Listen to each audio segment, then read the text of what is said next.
Hello दोस्तों, आप सभी का स्वागत है हमारे क्रैक जनरल नॉलेज एग्ज़ाम में। आज हम लोग जीके जीएस के टॉप 50 क्वेश्चन को देखेंगे जो आने वाले भविष्य के एग्ज़ाम में आपकी सहायता करेगी। तो चलिए आज का क्वेश्चन नंबर शुरू करते हैं। पहला क्वेश्चन है, किस अखबार या पत्रिका ने वर्नाकुलर प्रेस एक्ट का समर्थन किया था? इसका सही उत्तर होगा आपको पायनियर। पायनियर ने जो था वर्नाकुलर प्रेस एक्ट का समर्थन किया था। नेक्स्ट क्वेश्चन है, प्रथम अंग्ल मराठा युद्ध किसके शासनकाल के दौरान घटित हुई थी?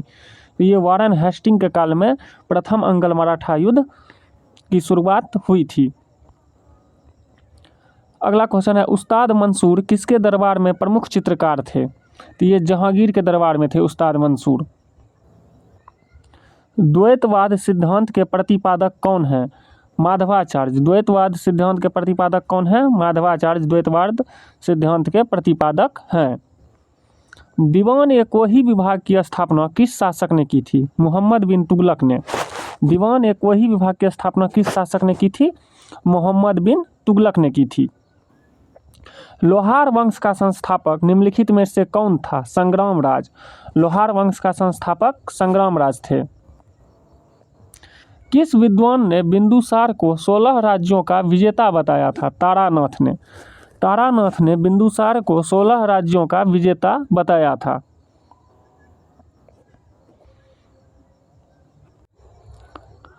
बृहदेश्वर मंदिर कहाँ स्थित है? यह तंजौर में स्थित है। बृहदेश्वर मंदिर आपको तंजौर में स्थित है। निम्नलिखित में से कौन सा वेद कन्याओं की जन्म की निंदा करता है? इसका सही उत्तर होगा अर्थवेद। अर्थवेद जो है कन्याओं के जन्म की निंदा करता है। वैदिक काल में जीवन भर अविवाहित रहने वाली महिला को क्या कहा जाता था? अमाजु कहा जाता था। किस ग्रह का वशिष्ठ गुण उसके चुंबकीय क्षेत्र का होना है? बुध। बुध में जो है चुंबकीय क्षेत्र होता है। भूमध्य सागर का प्रकाश स्तंभ किसे कहते हैं? स्ट्रोम्बोली ज्वालामुखी को। स्ट्रोम्बोली ज्वालामुखी को भूमध्य सागर का प्रकाश स्तंभ कहा जाता है। आस्वन बांध किस नदी पर बना है? नील नदी पर। आस्वन बांध किस नदी पर बना है? नील नदी पर। कौन सी नदी कृष्णा की सहायक नदी है? कहता है इसमें कौन सी नदी कृष्णा की सहायक नदी है? पहला है मूसी, दूसरा है कोयना, तीसरा है दूधगंगा और चौथा है जलंगी। इसका सही उत्तर होगा आपको 1, 2 और 3। यानी कृष्णा की जो सहायक नदी है वह है आपको मूसी, कोयना और दूधगंगा। ये कृष्णा की सहायक नदी है। नेक्स्ट क्वेश्चन है आपका, भारत में सर्वाधिक वर्षा किस मानसून के कारण होती है? दक्षिण पश्चिम मानसून। भारत में जो सर्वाधिक वर्षा होती है किस मानसून के कारण होती है? दक्षिण पश्चिम मानसून। पड़ोसी देश बांग्लादेश के साथ कितने भारतीय राज्य सीमा साझा करते हैं? तो 5 भारतीय राज्य बांग्लादेश के साथ सीमा साझा करते हैं। और भारत की सबसे लंबी सीमा रेखा बांग्लादेश के साथ ही लगती है। भारत तथा चीन के मध्य मैकमोहन रेखा का निर्धारण किस वर्ष किया गया था? 1914 ईस्वी में किया गया था मैकमोहन रेखा। शिमला तथा मनाली का क्षेत्र हिमालय के किस श्रेणी के अंतर्गत आते हैं? ये आपको आते हैं लघु हिमालय के अंतर्गत। सीमा सुरक्षा बल की स्थापना किस वर्ष की गई थी? 1965 में की गई थी सीमा सुरक्षा बल की स्थापना। प्रायद्वीपीय भारत निम्न हिमयुगों में से किस युग में हिमानीकृत हुआ है? प्लीस्टोसीन हिमयुग में। भारत के निम्नलिखित क्षेत्रों में किसमें भूतापीय ऊर्जा के स्रोत नहीं पाए जाते हैं? तो गंगा डेल्टा क्षेत्र में भूतापीय ऊर्जा के स्रोत नहीं पाए जाते हैं। गोदावरी डेल्टा क्षेत्र, हिमालय, ये सब में भूतापीय ऊर्जा के स्रोत पाए जाते हैं। राजनीति की रपटीली राहें के पुस्तक के लेखक कौन हैं? इसके लेखक जो है आपको अटल बिहारी वाजपेयी हैं। राजनीति के रपटीली राहें के पुस्तक के लेखक कौन है? अटल बिहारी वाजपेयी। राष्ट्रीय पंचायती राज दिवस कब मनाया जाता है? राष्ट्रीय पंचायती राज दिवस 24 अप्रैल को मनाया जाता है। राष्ट्रीय आय समिति का गठन किसकी अध्यक्षता में किया गया था? पीसी महालनोबिस की अध्यक्षता में किया गया था। मानव विकास सूचकांक के अंतर्गत निम्नलिखित में से किस विषय को सम्मिलित नहीं किया जाता है? जनसंख्या को नहीं शामिल किया जाता है। शिक्षा, प्रति व्यक्ति आय और स्वास्थ्य को इसमें शामिल किया जाता है। जीवन प्रत्याशा ये सब को शामिल किया जाता है। सामुदायिक विकास कार्यक्रम की शुरुआत किस पंचवर्षीय योजना के दौरान की गई थी? प्रथम पंचवर्षीय योजना के दौरान सामुदायिक विकास कार्यक्रम की शुरुआत की गई थी। आर्थिक दृष्टिकोण से निर्माण, विनिर्माण तथा बिजली निर्माण किस क्षेत्र में आते हैं? ये द्वितीयक क्षेत्र में आते हैं, विनिर्माण तथा बिजली निर्माण। संविधान सभा द्वारा गठित सलाहकार समिति के अध्यक्ष कौन थे? इसका सही उत्तर होगा सरदार पटेल सलाहकार समिति के अध्यक्ष थे। उपराष्ट्रपति का पद किस देश के संविधान से लिया गया है? अमेरिका से लिया गया है।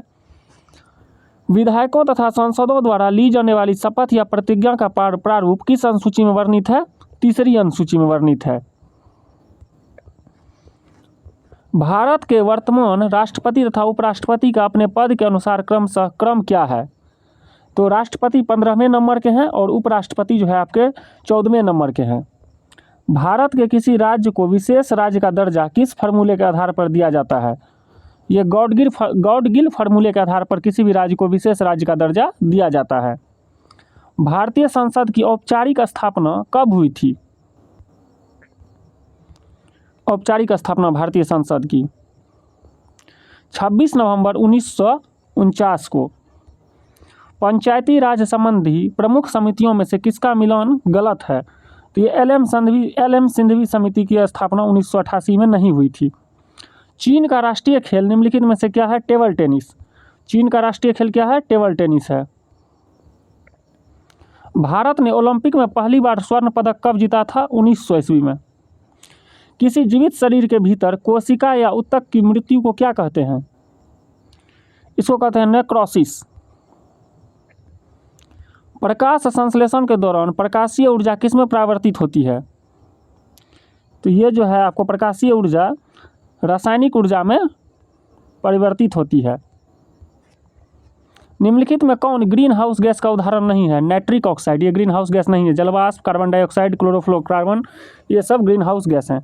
निम्नलिखित में कौन सा जंतु स्तनपायी नहीं है? तो शार्क स्तनपायी नहीं है। जबकि चमगादड़, चूहा, ये सब क्या है? स्तनपायी हैं, चमगादड़, चूहा सब। निम्नलिखित में से कौन मानव मूत्र का एक असमान घटक है? एल्बुमिन।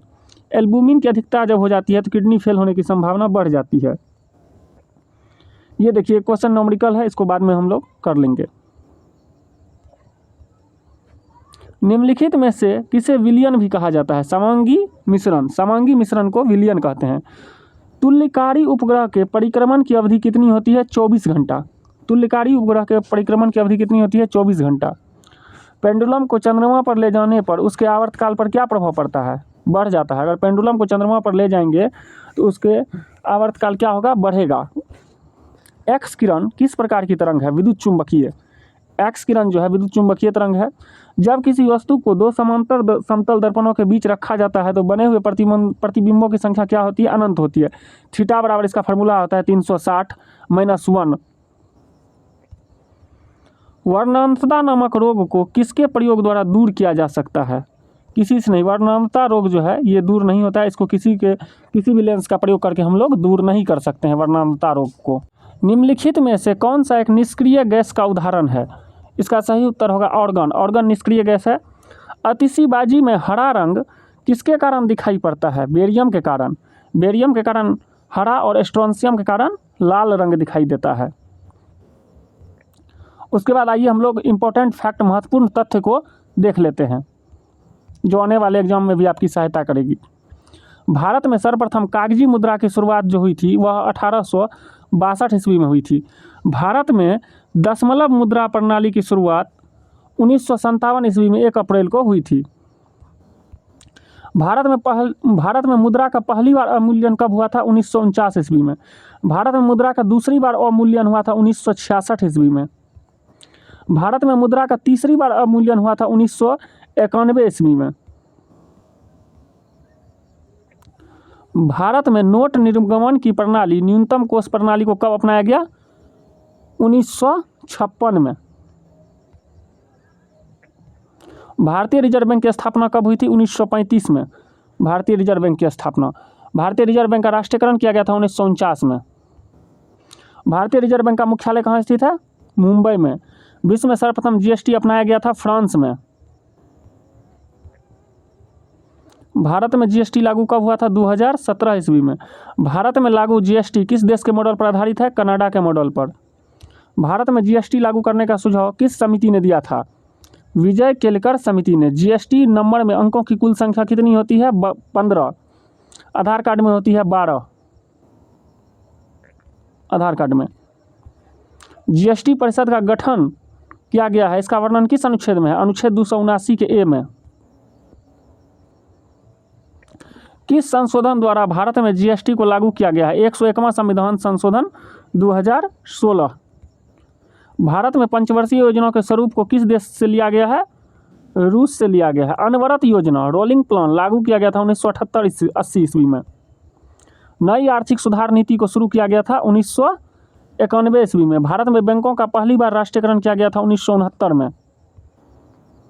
भारत में दूसरी बार बैंकों को राष्ट्रीयकरण किया गया था 1980 ईस्वी में। भारत में राजकोषीय नीति तैयार की जाती है वित्त मंत्रालय द्वारा। दोस्तों, अगर यह वीडियो आपको अच्छा लगे तो मेरे चैनल को लाइक एंड सब्सक्राइब जरूर कीजिएगा। जय हिंद।